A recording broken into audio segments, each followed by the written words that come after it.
Welcome back, everyone, to Pod of Thrones. I'm Jeff. I'm Jennifer. All right. We got Lovecraft Country again. Lovecraft Country. Just a quick production note. If this episode sounds weird, and I don't know yet if it will or not, it's because we have a broken air conditioner and the bedroom we normally record in, our bedroom. Oh, yeah. It's so hot. It's so hot in our bedroom. It is smoking hot. So we're recording in the one cool room in the house. So there we go. So hot. It's that song I always like to sing. It's getting hot in here, so take off all your clothes. There's no option in our bedroom right now. Yeah. You have to be naked or you die. Yes. I was so hot that I thought I was going to vomit. I don't know why. That's never happened to me before. I think it's because you were still wearing clothes. That's what it was, I guess. Yeah. I was wearing clothes. Very silly of you. I know. I'm always pro nudity. At least when the kids are gone. Okay. So, other production note. I didn't mention this before our last episode, but badass new Lovecraft Country scary theme song. Thanks to our good old pal, J Sarge. Thank you, J Sarge. It's awesome. Make sure you give him a shout out if you're on Twitter. A shout out? A shout out. A shout out. It's hard to talk. It's very hot. It's very... Everything's sticky, even my lips. Gross. If you're on Twitter, at the J Sarge, go say hi to him. Yeah, he's a great guy. He loves meeting new people. Anything else before we start? We had some Witcher notes, Game of Thrones stuff last time, but I don't have anything big. I don't think. Nah, I got a job. We might have talked about that, but okay. But yes, you have a new job. It's still new. It's action packed. It's action packed and still new. And it is the reason why you were working so diligently in that hot room where we have our desk. That's where the desk is with the computer. You might die. So if anyone from her new office has tracked this podcast down, and please don't. No. Well, yeah. First of all, don't. But second of all, now you've heard the truth. Your new employee, she is devoted and deserves a raise or something, or a bonus. Shh. Is that good? What? I don't know. It's okay. They're not listening. Let's talk about Lovecraft Country. Lovecraft Country. Season 1, Episode 5, Strange Case. Strange Case. Strange Case. That's the name of the episode. All right, so we begin with a little sexy time. There's a naked lady in a bed. She's all sleepy. Right. She's starting to wake up, and then she starts to kind of look familiar, and then she's naked, and she's walking around, and you're like, I like the naked part, but who is that lady? I was like, or you were like? Well, I mean, I was enjoying the naked part. I don't know about you. I thought it was the lady from the prison where Montrose was being held. Not prison, but... and I think it was. It was her. Which means... I don't know if we ever got a name for her. I wonder, so could it be that was all along... Christina? Oh, like the dog keeper prison lady never really existed in the first place? Right. No, we saw Christina and her together after that's right. She told them to escort. Right. Wonder who... Oh, that's weird. Well, yeah, we're going to have to talk about this magic stuff that's happening. Maybe it's really not the same lady and they just look alike. Similar.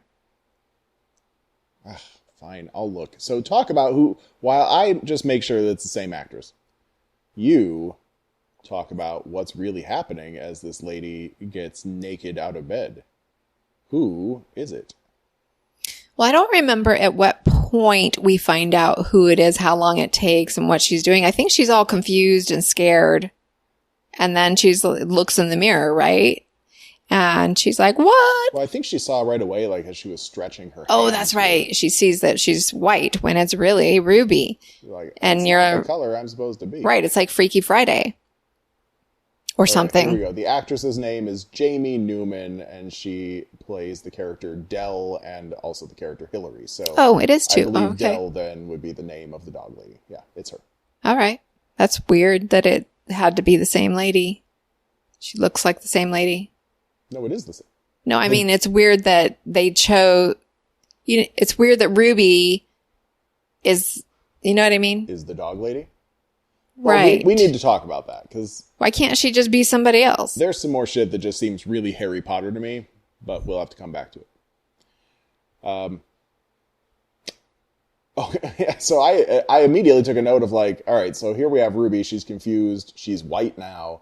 Doesn't seem that thrilled about it. But what William had promised her was, I will make all your dreams come true. Right. Is this really her dream come true? To be being white? A white lady? Because No. that seems kind of offensive. No, her dream was to have a job at Marshall Fields. Marshall Fields. You forgot the name of it because you didn't grow up in the Midwest. Shame on you. I had never heard of that before. So she runs out of wherever she was, which I guess was maybe it was William's her house. But because there Wasn't she William was in a there? black neighborhood, so it couldn't have been the mansion. Ay, It's actually a little confusing because that bed was really nice. silky, right? Yeah. Does Ruby have silk satin? You know, this is why sheets? we didn't watch it twice this time. So Right. fine. Damn Now it. we're gonna have to Now we're paying for it. Anyway, a small black child bumps into her on the sidewalk, and cops rush in out of nowhere and almost crack the motherfucker's skull open. I mean, Poor kid. But Ruby, the white Ruby, stops them, and then Finally, but they were looking for her apparently. her husband was looking for her. Right. These cops say your husband's been worried about you. And they put her in the back of the cop car, all nice and gentle, like, while the black crowd's like, what the fuck just happened? We've never seen a white person have morality before. Right. Yeah.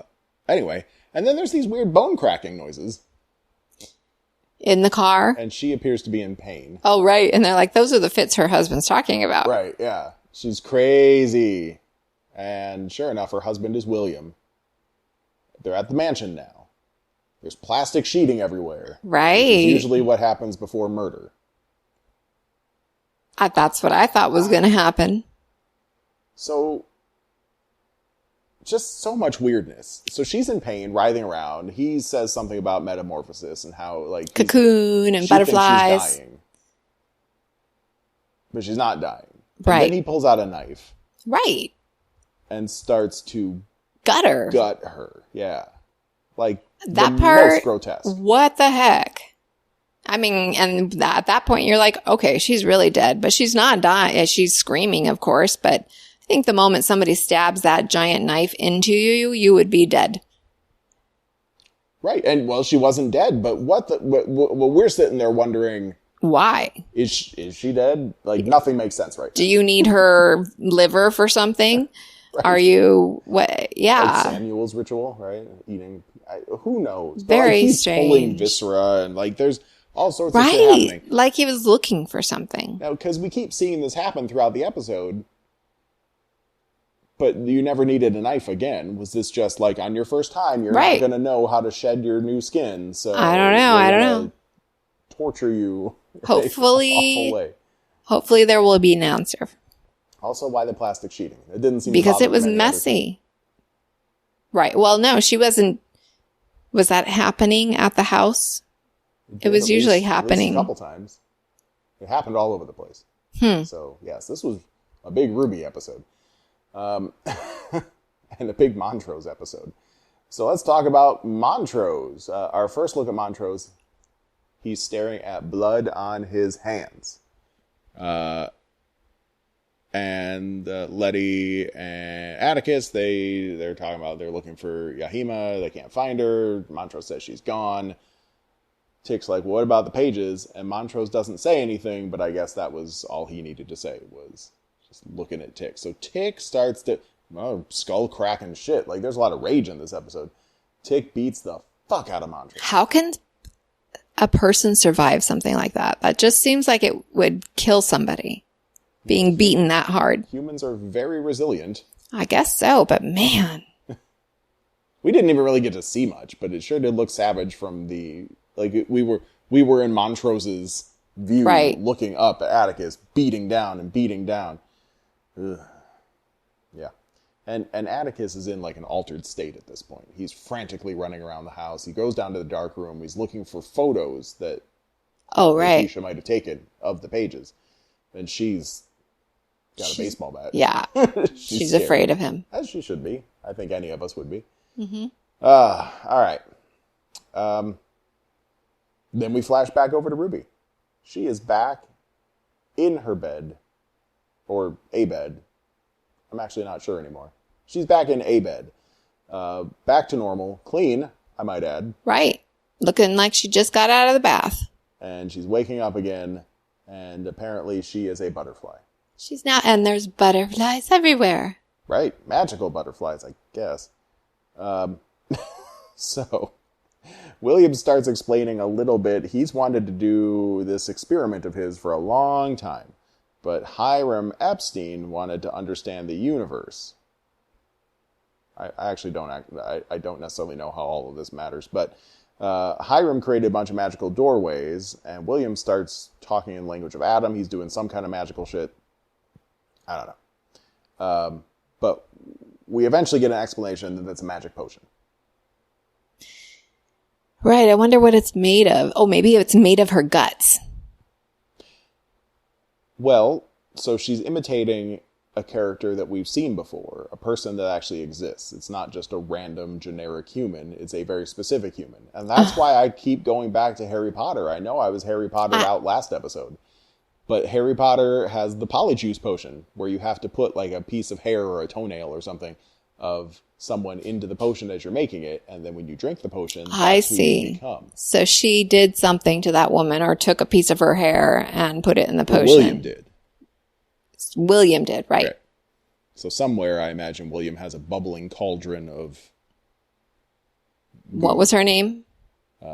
Dell. The new lady. Yeah. That's her name, Dell? Dell. Yeah. I believe that's what it said there. Cauldron of Dell somewhere, huh? Yeah. So, okay. Yeah, it just feels very Harry Potter. But whatever. It's much grosser in this world. Yeah. In Harry Potter, there's not blood and viscera everywhere. And bone cracking noises. But Ruby mostly is just like, magic is real? Right. That's a thing? Because she hasn't had any exposure to any of this except... No. Wait. Nothing, really. She didn't even see the ghosts. She doesn't really know anything that happened because she was gone. She had that big fight with Letitia right as Letitia's trying to put together the puzzle pieces of what's happening in that house. Yep. Ruby stormed off. So she has seen none of the supernatural. Oh, all right. Well, it's a brave new world. She talks about how what she felt was beyond pain. Like, it's something completely different. But whatever. William has business to attend to. He leaves behind a potion and a huge wad of cash. That looked like a lot of money. So Ruby's like, do I really want to do this? But it turns out she does. And she has a lovely day around town. Now, while she's having that No, she didn't take the money. Well, she didn't take the money. No, right. But she did take the potion. But she did have a lovely... Right. Mm-hmm. She got free ice cream. Now, while we're seeing this montage of her lovely day around town, there's a poem being read. And I had to look that up. Are you going to read it? I'm not going to read the whole thing. It's quite long. But as a point of reference, if anyone does want to look up the lyrics or the words of this poem that we heard, the poem's called Dark Phrases. And unfortunately, I don't think I'm going to get this name right, but the poet's name is Ntuzake Shange. But the little bit of research I did, this poem is from a larger stage production, a play that Ntuzake wrote. And the play is called For Colored Girls Who Have Considered Suicide / When the Rainbow Is Enough. So there's that. And the characters are Lady in Red, Lady in Blue, Lady in Purple, Yellow, Brown, Green, and Orange. Interesting sounding play. I don't know if we can find a production of it around here, but... YouTube, maybe? It's from the 70s, 1976. Ooh, it premiered on September 15th, 1976, just 4 days before I came into this world. Wow. Wow, indeed. Now I really want to see it. Okay. That play and I are almost exactly the same age. Mm-hmm. So look that up.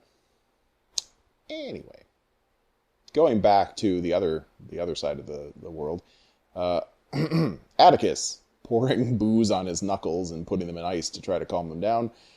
Letty tells him that she did take pictures, and also, and he says, "Thank you for stopping me from killing Montrose." That's nice. He found this violence that he never knew he had. While he was in the war. Mm-hmm. You get a war reference, seemingly for a good reason. Letty's scared of him, but they hug. Oh yeah, it was so sweet. And then they kiss. Please don't be scared of me. And then they get naked. Yeah. And then she's Shoggoth. Rides him all the way home. She shoggoths the hell out of him. Yep. It looked a lot more pleasurable than their experience in the bathroom. Yeah, good for her, right? More passion. She actually got some fun out of it. Hopefully. Yeah. I mean, it takes a while to know your body. Yes. I've heard that. For women. Yeah, it's a little simpler for guys, I'm afraid. All right, so back home. Ruby is in the bath. William comes in. She wants to know, why are you doing this magic stuff with me? Why not you? And basically, he's going to need a favor from her. He's being nice. Right. But he needs a favor when the time comes. She's like, of course. The white man always has some strings attached. Right. No one's surprised by this. But for now, she can come and go from the house as she pleases. She can have all these potions, as many as she wants. And yeah. Everything's good. So she goes to Marshall Fields. She's going to get herself a job. Mm-hmm. Under the name Hillary Davenport. She's got a resume ready to go. Isn't it funny that back then you could just get a job with your name? No such thing as a right. computerized database. There was one time when my brother actually used somebody else's identity and cashed that person's paychecks and stuff and like had that money. Like, I don't know how the whole scheme worked, but for some reason he did this, and it was so easy back then to just be somebody else. Be completely fraudulent. Mm-hmm. Yeah. So this interview goes well. Plus, in this particular case, we're also talking about a white guy interviewing a white lady. So there was that extra level, too, of like, well, of course you can trust her. She's white. Right. And he's going to regret that. White is right. He's going to regret that eventually. I mean, I don't mean that. I mean, that's just what they... No, yeah. No. Okay. Make that clear. I do not think that. The interview goes pretty well, but he does ask how she feels about the coloreds. And she's in favor of treating them well, but then as she's talking, the potion starts to wear off, and she has to make a run for it. She gets into an elevator as her body is falling off of her. Well, first he gives her the job of assistant manager. Right. Yeah, she gets she's a hell like, of a job. Yeah, I gotta go. And that's the next amazing thing. Like, present a resume, you're white, you can help run the place. Yeah. Now, he does say, I think, that they took a lot of casualties when they hired, what was her name? Right, Tamara? they were missing a lot of people. Yeah. So, clearly they lost their They needed some help. Assistant manager. Right. I guess she's qualified. But yeah, so she has to run out of there in a hurry. He probably thought, she's got diarrhea or something, but... Right. But then, my question still would then be, she made it to the elevator, skin's falling off of her in chunks. How does she get home? I know. She's bloody and naked. Plus, who's going to clean up all the chunks? That's another question I had. What? Like, a janitor is going to come through there. Or the next person that uses the elevator. Like, what was the boss's name? Phil, I think. Like, someone's going to come to Phil later and be like, we found a lot of skin and blood in the elevator area, the freight elevator. Police would be there. They would be getting their yellow tape. They didn't have yellow tape back then. They'd be whatever. The store would be closed. Okay, I'm forming theories in my head here. Theory number one. It's magic skin, so it disappears. Yeah, maybe it just cleans itself up. Like, it turns to smoke after a couple minutes. But then also maybe it could also be enchanted like the Shoggoths are, where you can't see them and remember the skin chunks. Oh, so the skin chunks are there the whole time. They're just rotting away and people can't see. It's good rat food, though. Oh, well. All right, back over to Montrose. He shows up at a motel. Right. Knocks on the door, and who's inside? Sonny? Sammy. Sammy, the bar owner. They have a quick moment. It was a quick moment, that's for sure. Look, it looked not good. Painful. Yeah, that's the thing. Like, painful. I'm glad these two found each other. And gross with the spit. You mean the note where I said one loogie is all you need? Oh, God. So gross.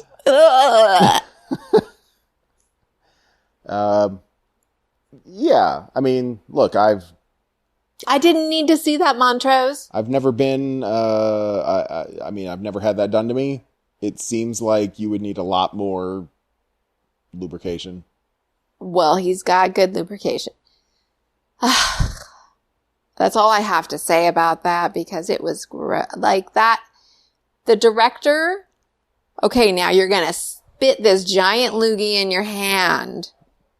And that's what you got to do for this scene. I wonder if it was just like a wad of... Yeah, they probably gave him something. Yogurt or something. Throw in his mouth right before. At least for his pain and suffering, Sammy got a little pleasure afterwards. Montrose took care of it. Woof. And now we know the truth, at least. Montrose is gay, and I really think that somewhere in these next 4 episodes, there's going to be some kind of... We're not going to like Tick. I have a bad feeling that once Tick finds out that Montrose is gay, things are not going to go well. I disagree. I hope you're right, but I'm worried about that. Okay. White Ruby's first day on the job. She's trying to be nice to Tamara, but not impressed by her qualifications. She's not being nice. She's being mean. Well, she starts off, I guess I wrote this like in real time.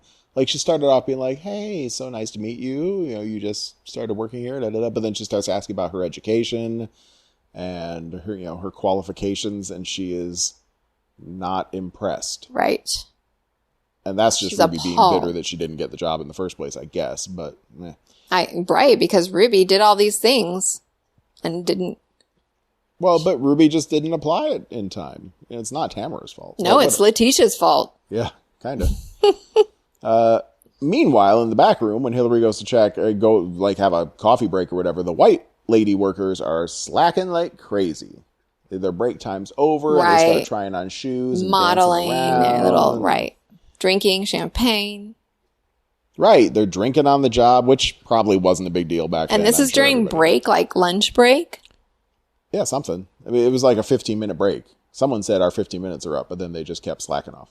Anyway, they're all having their laughs, but they do not like Negroes. And they make that clear. But they are interested in maybe going to the south side of Chicago and finding some black men. That seems to excite them. And Hillary, Ruby, seems kind of uncomfortable by this. But whatever. She gets through the workday. After work, William is there to pick her up. All romantic. Yes. They have a kiss. Standing out there dashingly. Oh, yeah. Everybody else is jealous. Is he handsome? Well, yeah. When he's standing there looking like that. With his nice car and his clean, preppy outfit. Right. But no, I don't like that. He's just all white, and I don't like that. He's the whitest too man white. Alive. He's weird white. So it's time for that favor. She has to attend a party. Christina will tell her more when she arrives. Uh-huh. And knowing what we know, that seems a little weird. Well, I don't know. Right. I guess Christina couldn't pick her up. Well, no, not that part, but just like Christina, quote, quote, will wink, wink, will tell you the rest of the job because I'm just William. I don't know what you're going to be doing. Yeah. Yeah. Although maybe it was just not to spook her because she is now serving refreshments at a police, the lodge. At the lodge, the police Satan lodge, Cthulu cult lodge, whatever. They're having a little function. Chief Lancaster's there. Now, Ruby doesn't know anything about him either because she wasn't there when Letitia got arrested. Right. She doesn't know any of these people. She had driven off with the guns. But still, being around that many police officers must be uncomfortable. We do hear just some general chit-chat. Chit-chat. They're talking about Hiram and his death, and someone named Mr. Lowe might have defected from their order. Right. Very strange. I don't know if that's going to come back and be important later.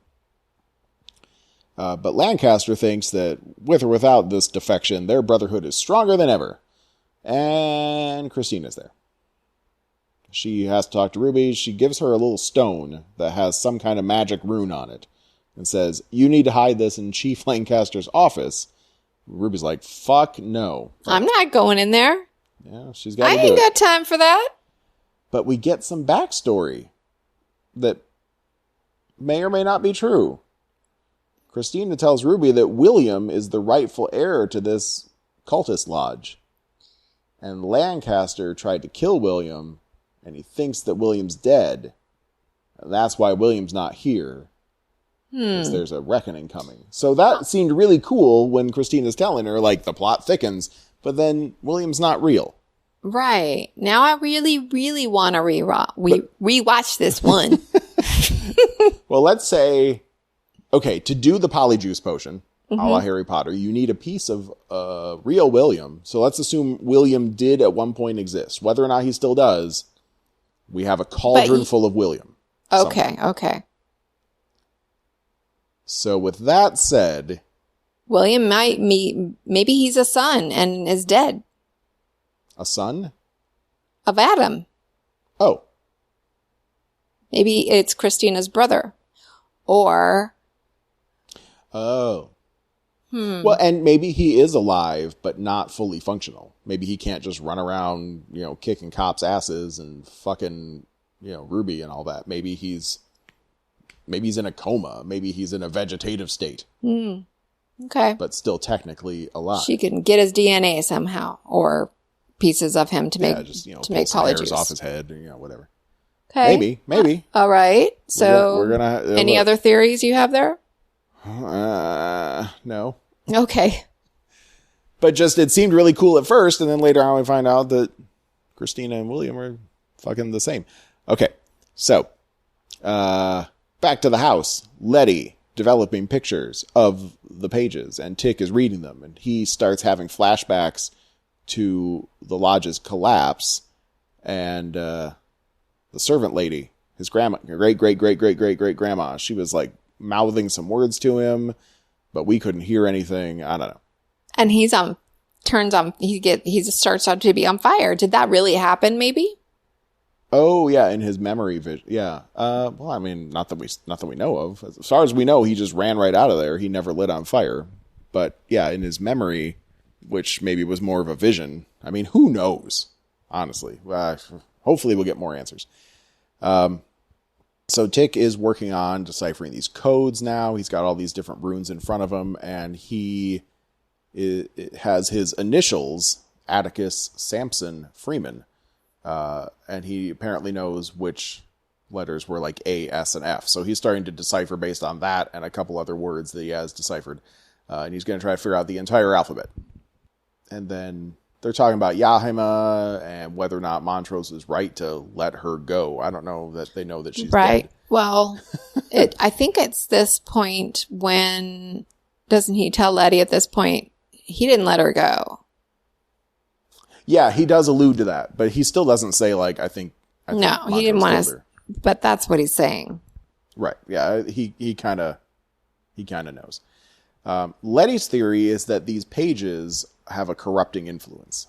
That they are going to... The pages... That's right. They're corrupting Sophie, the Dog of Thrones, too. That they will, I guess, incite more evil and violence and bring madness into the world.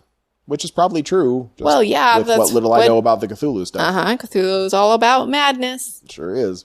But Atticus is like, look, I just want to protect our people. We can do some good with this magic. So he is dead set on figuring it out. Back at the party, Ruby gets into Lancaster's office and puts the stone in his drawer, but then she hears that moaning that we heard last episode when Christina was like looking through like a window. We thought it was a window. Maybe it was a closet door. Shutters. But we heard moaning. Yeah. And she goes to check it out. Why would you check it out? I would check it out. Would you? Like, you know, you're not, if you get caught in that room. And I hear moaning. Well, okay. You're in a room, you hear moaning. You know there's a party going on. I think maybe it's fucking. But you still wouldn't want to catch a couple white people fucking in a closet. When, you know. I'm just saying, it just doesn't seem like the greatest move to go check it out. I don't know if I would check it out or not. I might be too scared. And it was not a great move. There's a man in the closet, hanging.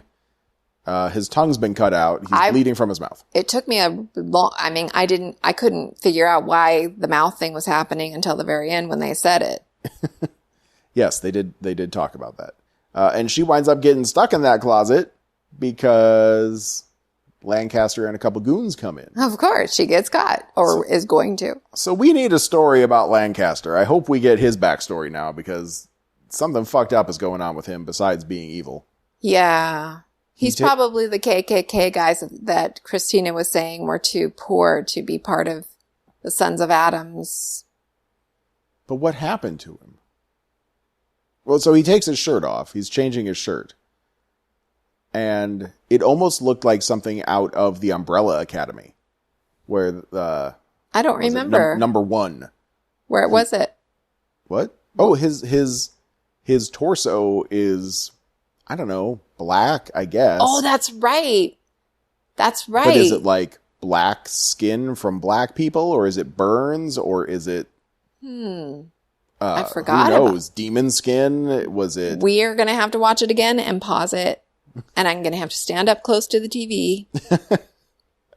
Well, whatever it is, we're not going to get an answer, but we can speculate all we want. I mean, it could be anything. But like, but we need his backstory. Was he in an accident and his body got burned and this was a skin graft, or was it some kind of ritual? I mean, I kind of hope it's some kind of ritual. I think that he's part black, but somehow it just happens to be in a shirt pattern. What if, there's got to be some kind of racist element here, but like what if he wanted or needed some black strength, or like there were all those experiments happening in the house, right? Like that mad scientist dude was cutting up black people and putting them back together in different ways to try to. So you think he's got a black man's torso? Maybe he's got a black man's torso as some kind of power move. Maybe he thought it would make him stronger, or maybe he used to be black and now he's white. Oh my God, that would be even better. Like Lancaster was a self-hating, the torso racist was the last black man. Yeah. And he got all of his parts replaced except for his torso, because that's where his soul is stored or something. Yep. That's it is. That's got to be it. I like it. That's a good theory. You heard it here first, people. Unless you read the book. Whew. Okay. Luckily, they never find Ruby in the closet, so there we go. Everything's okay. Montrose and Sammy are somewhere, maybe back at the motel or someone's apartment or something, and they are getting ready. Well, there's a bunch of, I don't know what we'll call them. I mean, my gut would say trans women now, but it was sort of a drag party, so maybe we can say drag queens at this point. I mean, we don't know exactly what's going on, but it's a bunch of gay black men dressing up as women. Mm-hmm. Getting ready for a ball. Yeah, I don't know. I couldn't figure. It's a party, I guess. Just kind of weird. Well, this was like the pre-party. Like they were all getting dressed. But for what? Well, they were going to a ball. What kind of ball? Well, we saw it. I saw a bunch of people dancing. It was a party. Okay, well, let's hold on. So first we saw a scene with them all getting ready. And Montrose was like the only guy there that wasn't having a lot of fun. It could be because his face was bashed in. Who knows? Well, yeah, and he didn't feel comfortable. Like he wasn't completely out of the closet until today. Right. But he also isn't dressing in drag. Everybody else was. Right, because that's not him. That's just not his style. He's a manly... He's a manly man. He doesn't dress up like a woman. But then we see them go to, I think it was Sammy's bar. Oh, no. Sorry. The ball comes a little bit later. There was a scene first at Sammy's bar where all of the white women had gotten Tamara from work to take them to the south side. to party a little bit. Right. So there's a lot of dancing going on. There's all these white ladies kind of making eyes on black men and being like, woohoo. Zero racism. It seems like there's zero racism at this point. Everyone's just coexisting and having a good time. Right. That's nice. But, well, and part of the reason why the white ladies wanted to go there is because white people can't dance.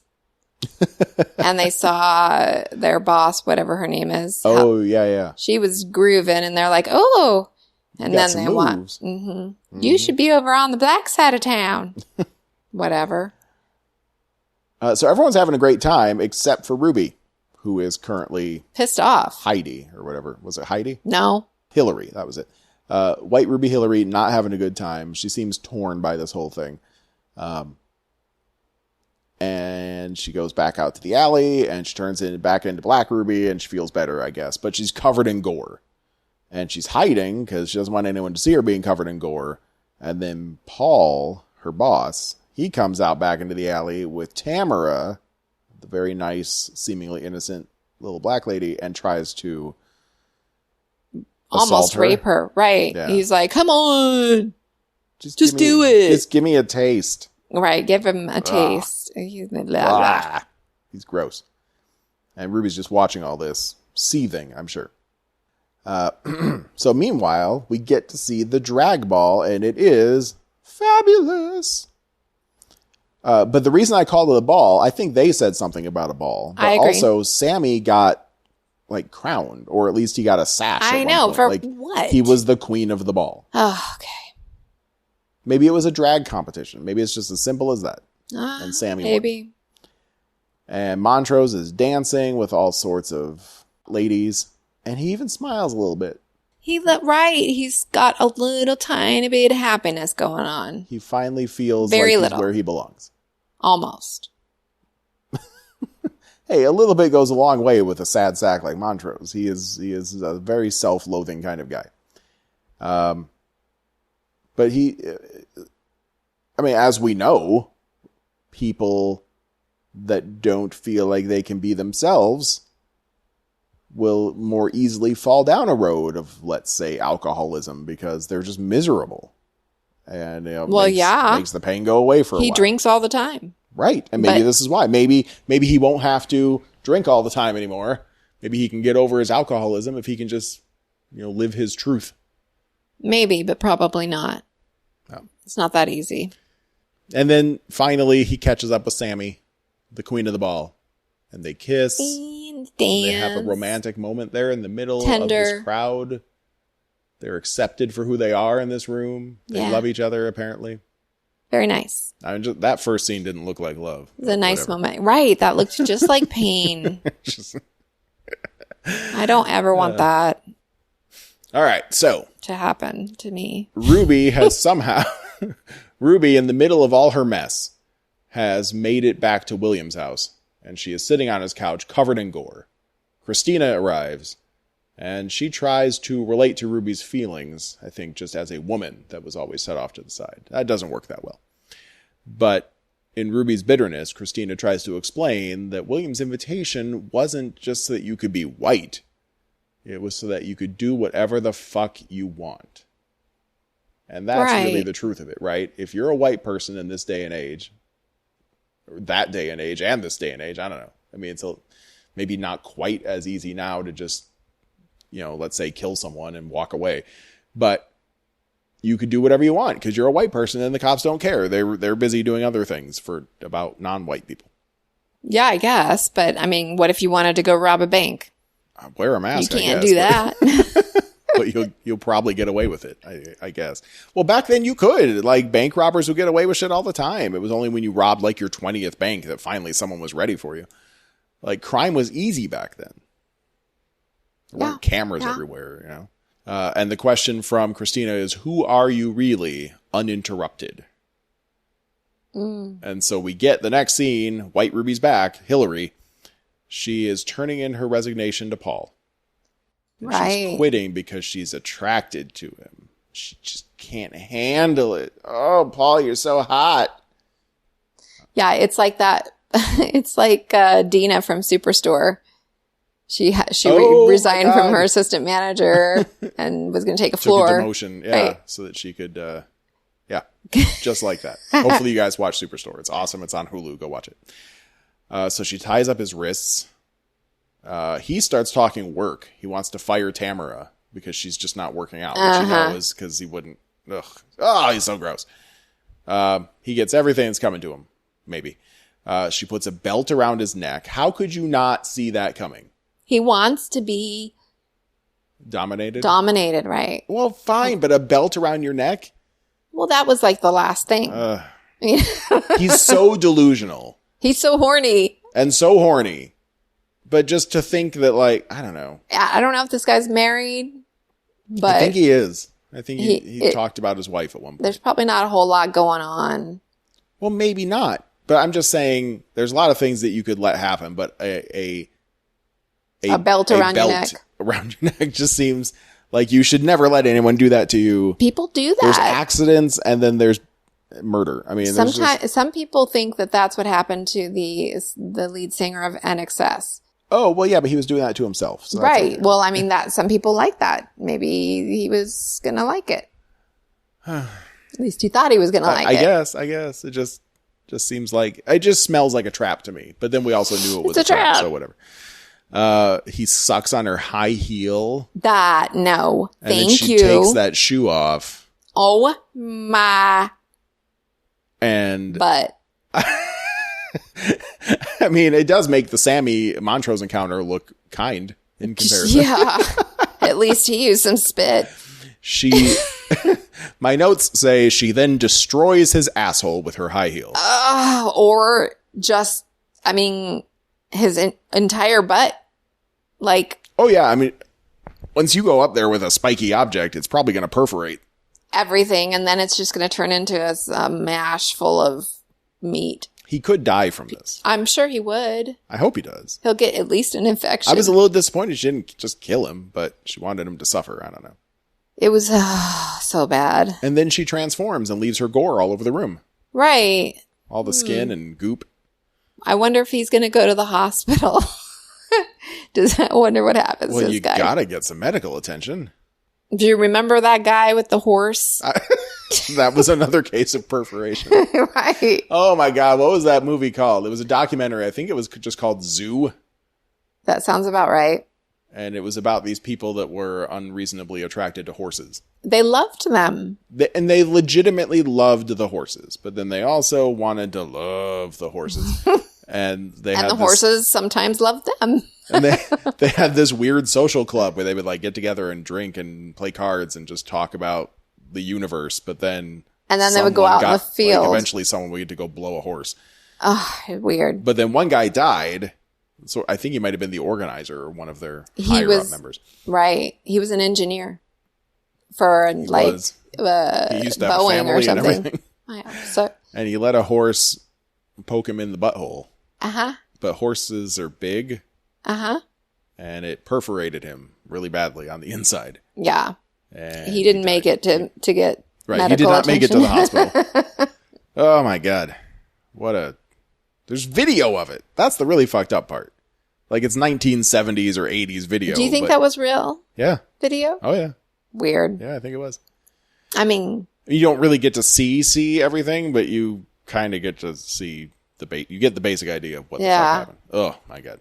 Anyway, so she transforms and is like, I want you to know a black woman did this to you. I'm not really sure why she would want that known, because that seems like that would be really bad if he doesn't die and the cops get to start investigating.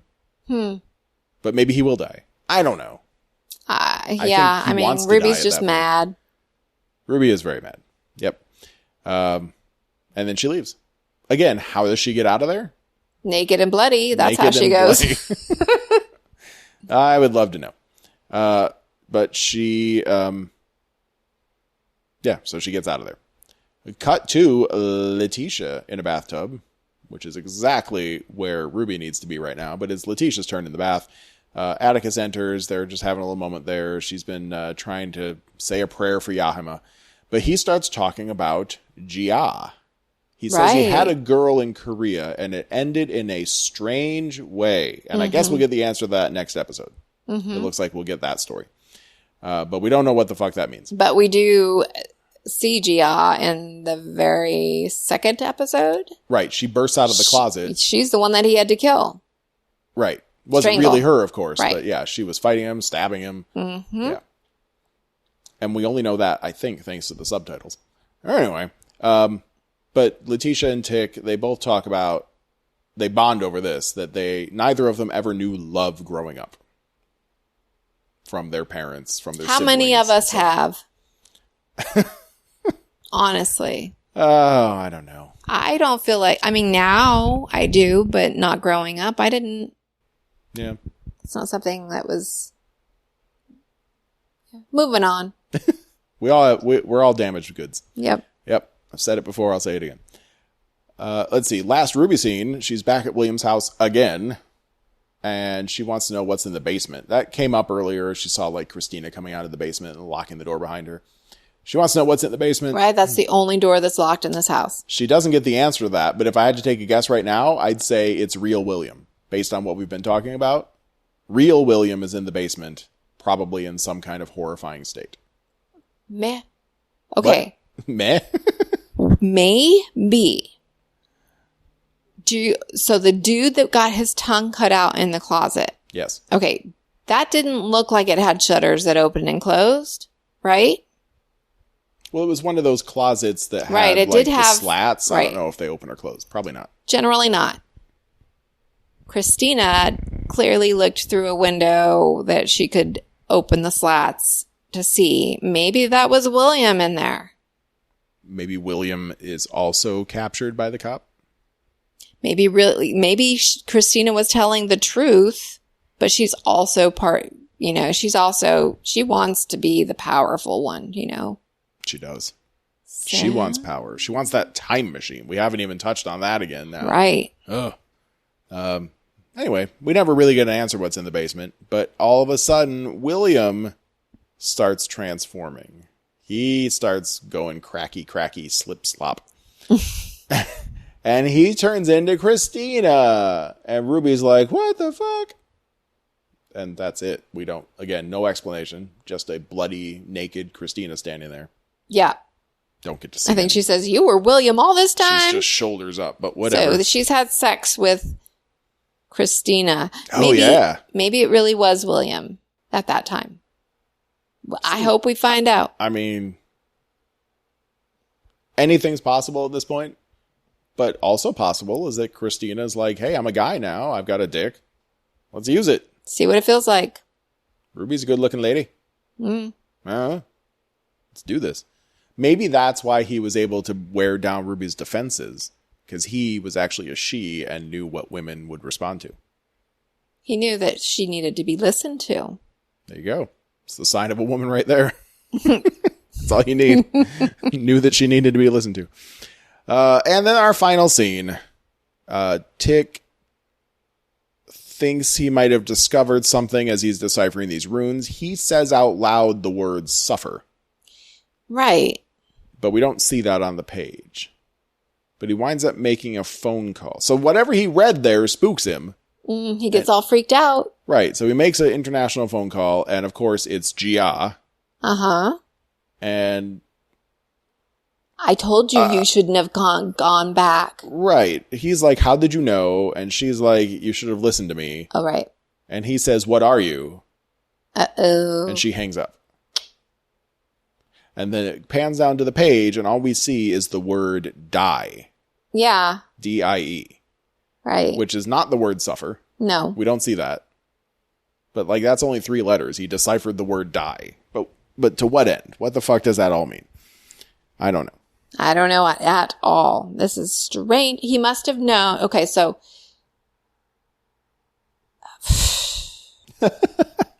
She must have known that he was of, like, royal blood or something. Okay, but then that means she is something herself. I mean, you can't just be an average, ordinary Korean lady. No, but and she's... be like, oh yeah, you clearly have the blood of Adam running through your veins. It's probably a lodge out in Korea. Oh yeah, that'd be great. There's 30-something lodges, but that's just in America that we know of. There could be international lodges, Cthulhu International Incorporated. I mean, this was wartime. Mm-hmm. So Jia could be her own cultist out there in Korea. She could know about it because there were white military men out there that had this shit going on. Yeah. Maybe she's the real good guy in all of this. Maybe she's an investigator. She's a paranormal investigator. That'd be cool. Maybe she's William. At this point, I'd say, sure, that is totally possible. Yeah. So I don't know. From the what's happening next week, it looks like we're going to get the story of Tick and Jia. Do we know how many episodes the season is? Because I feel like there's a lot of ground to cover and a lot of mysteries. I really hope that I feel like it was short. 7 or something. Probably 10 episodes. Most things are, but let's see if Internet Movie Database knows. Internet Movie Database says 10 episodes. That doesn't seem like enough. So I hope that there will at least be a season 2 to this shit. Because I want more. Yeah. There has to be. I don't know. I don't have any guesses to make. I can guess that William is some kind of like blobby, immobile monster in the basement of his own house. I think it could just be Christina because they do look alike. But that's not how Polyjuice Potion works. It's not Polyjuice Potion. It's definitely Harry Potter Polyjuice Potion. Why did William start pulling out the guts of Ruby? I don't know. I guess maybe the first time you metamorphosize, you don't know. Well, then the part we haven't seen is what happens when you take the potion in the first place. Apparently, there's no blood and guts. That would be interesting to see. I would love to see that stage of the transformation. Like when Ruby first became Hillary, everything must have been cool. And when... Overnight. Like they fucked. Did he slip her a potion while she was sleeping? Maybe in her drink? How long does it take to take effect? Well, it must kick in really fast because remember we saw Christina go into the mansion and like 3 seconds later William came out of the mansion and kicked the shit out of those cops. So if that's the same person, then it kicks in really fast and without gore. So you can metamorphosize in one direction clean and then the other direction it is a bloodbath. Very weird magic. I agree. Look, if any of you have any ideas that don't include spoilers from the books, because we don't want those, but if you have speculation, theories, and so on, we would love to hear them. Mm-hmm. Reach out to us. You can reach me, Jeff@podofthrones.com or @podofthrones on Twitter. Or Jennifer@podofthrones.com or Kid-Free Weekend on Twitter. You got there.